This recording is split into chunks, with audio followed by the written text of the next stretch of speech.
ಸಾರಿ ದಾದಾ. ಅದು ವೀಕ್ಷಕರೇ, ಏನು ಗೊತ್ತಾ, ನಿನ್ನೆ ಒಂದು ಸಣ್ಣ ವಿಷಯದಲ್ಲಿ ನನ್ನದನ ಮಧ್ಯೆ ಒಂದು ಚಿಕ್ಕ ಜಗಳ, ಬಟ್ ಮನಸ್ಸಿಗೆ ನೋವು ಸ್ವಲ್ಪ ಜಾಸ್ತಿ ಆಗ್ಬಿಡ್ತು ಅಂತ ಅನ್ಸುತ್ತೆ. ಏನು ಗೊತ್ತಾ, ಈಗ ನಮ್ಮ ಅಪ್ಪ ಅಮ್ಮನ ಕಾಲದಲ್ಲೆಲ್ಲ ಎಲ್ಲಾದ್ರೂ ಹೊರಗಡೆ ಹೋಗ್ಬೇಕಾದ್ರೆ ಅಥವಾ ಅಜ್ಜನ ಮನೆಗೆ ಹೋಗ್ಬೇಕಾದ್ರೆ ಅಥವಾ ಆಫೀಸಿಗೆ ಹೋಗ್ಬೇಕಾದ್ರೆ ಹಿಂಗೆ ಅವ್ರವರು ಒಂದೊಂದು ಪ್ಯಾಂಟ್ ಶರ್ಟ್ ಹಾಕೊಳ್ಳೋರು, ಇದ್ಯಾವುದೊಂದು ಸೀರೆ ಉಟ್ಕೊಳ್ಳೋರು, ಹೋಗಿ ಬರೋರು, ಆ ಥರ ಇದಿತ್ತು.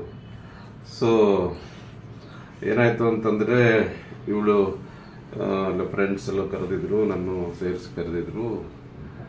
ನಾನು ಯಾವುದೋ ಒಂದು ಡ್ರೆಸ್ ಹಾಕೊಂಡಿದ್ದೆ, ಅವಳು ನಾನು ಇದೇ ಡ್ರೆಸ್ಸಲ್ಲಿ ಬರ್ತೀನಿ ಅಂತಂದೆ. ಅಂತದ ನೀನು ಮಾತಾಡು, ಬರೀ ನಾನೇ ಮಾತಾಡ್ತೈತಿ. ಅಲ್ಲ, ಈ ಸಾರಿ ಕೇಳದ್ನಲ್ಲ, ಸಾರಿ ಕೇಳದ್ಮೇಲೆ ಮುಗಿದು ಹೊತ್ತು. ಗಂಡ ಹೆಂಡತಿ ಮಧ್ಯೆ ಸಾರಿಗಿಂತ ದೊಡ್ಡ ಅಸ್ತ್ರನೇ ಯಾವುದು ಇಲ್ಲ. ಸಾರಿ ಕೇಳದ್ನಲ್ಲ, ಡೈಲಾಗ್ ಬಾಜಿಗೆ ಏನ್ ಕಡಿಮೆ ಇಲ್ಲ. ನೀವು ಈಗ ಏನ್ ಗೊತ್ತಾ, ನೀವು ಹಾಕೊಂಡಿರೋ ಡ್ರೆಸ್ ಚೆನ್ನಾಗಿಲ್ಲ, ಚೆನ್ನಾಗಿದೆ, ಅದು ಪ್ರಶ್ನೆ ಬರಲ್ಲ. ಪ್ರಶ್ನೆ ಬರೋದು ನಾವು ಎಲ್ಲಿ ಹೋಗ್ತಿದೀವಿ, ಅದರ ಅಕಾರ್ಡಿಂಗ್ಲಿ ನಾವು ನಮ್ಮ ಟೈರ್ ನಮಗೆಲ್ಲ ಅದೆಲ್ಲ ಗೊತ್ತಿಲ್ಲ. ಒಟ್ಟು ಹಾಕೊಂಡ ಹೊರಟ ಆ ತರದ ಸಾರಿ ಅಂತ ಹೇಳದ್ನಲ್ಲ, ಹಾಕೊಂಡ ಹೊರಟಂತಂದ್ರೆ ನಾನು ಹೇಳ್ಕೊಡ್ತಿರ್ಲಿಲ್ವಾ? ಆಯ್ತು. ಈಗ ಎಲ್ಲಾ ಕಡೆ ಏನಂತಂದ್ರೆ ನೀವೇನ್ ಹೇಳ್ಕೊಂಡ್ ಬರ್ತೀರಾ, ನಂದು ಸ್ಟೈಲಿಸ್ಟೇ ಅವಳೆ, ನನ್ ಡಿಸೈನರೇ ಅವಳೆ ಅಂತ ಹೇಳ್ಕೊಂಡು.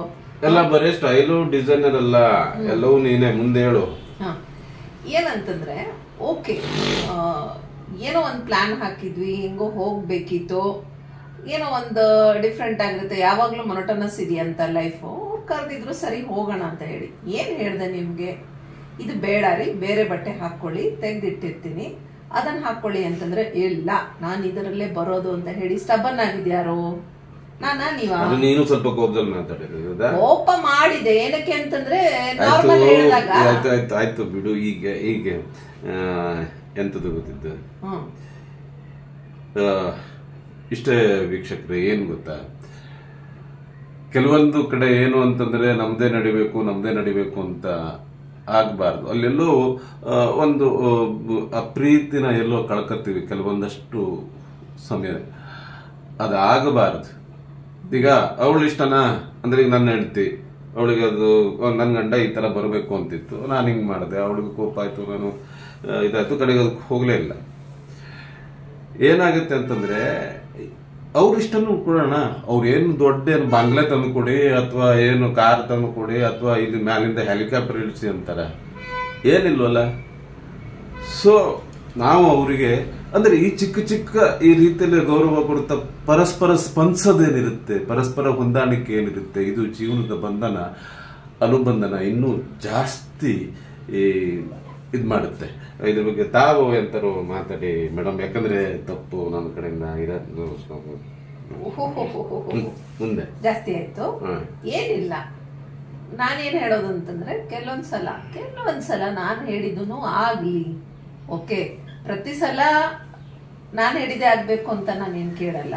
ಈಗ ನೀವು ಈ ಡ್ರೆಸ್ ಚೆನ್ನಾಗಿಲ್ಲ, ಇದನ್ನ ಹಾಕೋಬೇಡ, ಓಕೆ, ಈ ತರ ಬಾ, ನೀವ್ ಯಾವತ್ತಾದ್ರೂ ಹೇಳಿದಾಗ ನಾನು ಹಂಗೆ ಹೋಗಿದ್ದೀನಾ? ನಿಮ್ ಮಾತಿಗೆ ಬೆಲೆ ಕೊಟ್ಟಿಲ್ವಾ? ಚೇಂಜ್ ಮಾಡಿಲ್ವಾ? ಆಯ್ತು, ತಪ್ಪಾಯ್ತು, ಸಾರಿ ಎಲ್ಲ ಹೇಳಿದ್ನಲ್ಲ, ಸಾರಿ ಓಕೆ ಆಯ್ತು. ಈಗ ನಮ್ ತರನೇ ಎಷ್ಟೋ ಜನ ಗಂಡ ಹೆಂಡತಿ ಅಂತ, ಅವರಿಗೆ ಏನಂತ ಹೇಳೋದಕ್ಕೆ ಇಷ್ಟಪಡುತ್ತೆ. ಇನ್ನು ಇಂಗ್ಲಿಷ್ ನಲ್ಲಿ ಹೇಳು, ಕನ್ನಡದಲ್ಲಿ ನಾನು ಹೇಳೋದು ಏನಿಲ್ಲ. The thing is, you have to pay respect for each other's values. ನಿಮ್ದೇನಿದೆ, ಅಥವಾ ಏನೋ ಒಂದ್ ಸಣ್ಣ ಪುಟ್ಟದೇನೋ ಕೇಳಿರ್ತಾರೆ ಅಂತಂತಂದ್ರೆ, there would be a reason behind it. Okay, so ಏನಂದ್ರೆ, ನನಗೆ ಏನೋ ನಾನೊಬ್ಳೆ ಚೆನ್ನಾಗಿ ಕಾಣಬೇಕು, ನೀವು ಹೆಂಗೆಂಗೋ ಪೆದ್ದಂತರ ಬಂದ್ರು ಓಕೆನಾ ಅಂತ ಹೇಳಿ ದಡ್ಡ ಅಂತ ಕರಿತೀರಾ, ಓಕೆ, ಅಂಡರ್ಸ್ಟುಡ್.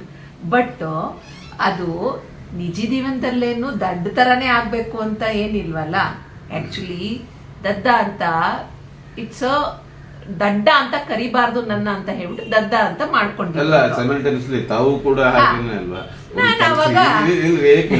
ಇಬ್ರು ದಡ್ಡ್ರೆ ಅದಕ್ಕೆ ಇಬ್ಬರು ಮಾಡ್ಬೋದು. ಇವಾಗ ದಡ್ಡ ತತ್ಸಮ ತದ್ಭವ ಅಂದಂಗೆ ದಡ್ಡನ ಬದಲಿಗೆ ದದ್ದ, ಯಾಕಂದ್ರೆ ಪ್ರೀತಿಯಿಂದ ಕರಿತಿದ್ದೀನಿ, ಅದನ್ನ ಯಾಕೆ ದಡ್ಡ ಅಂದ್ಕೊಂತೀವಿ.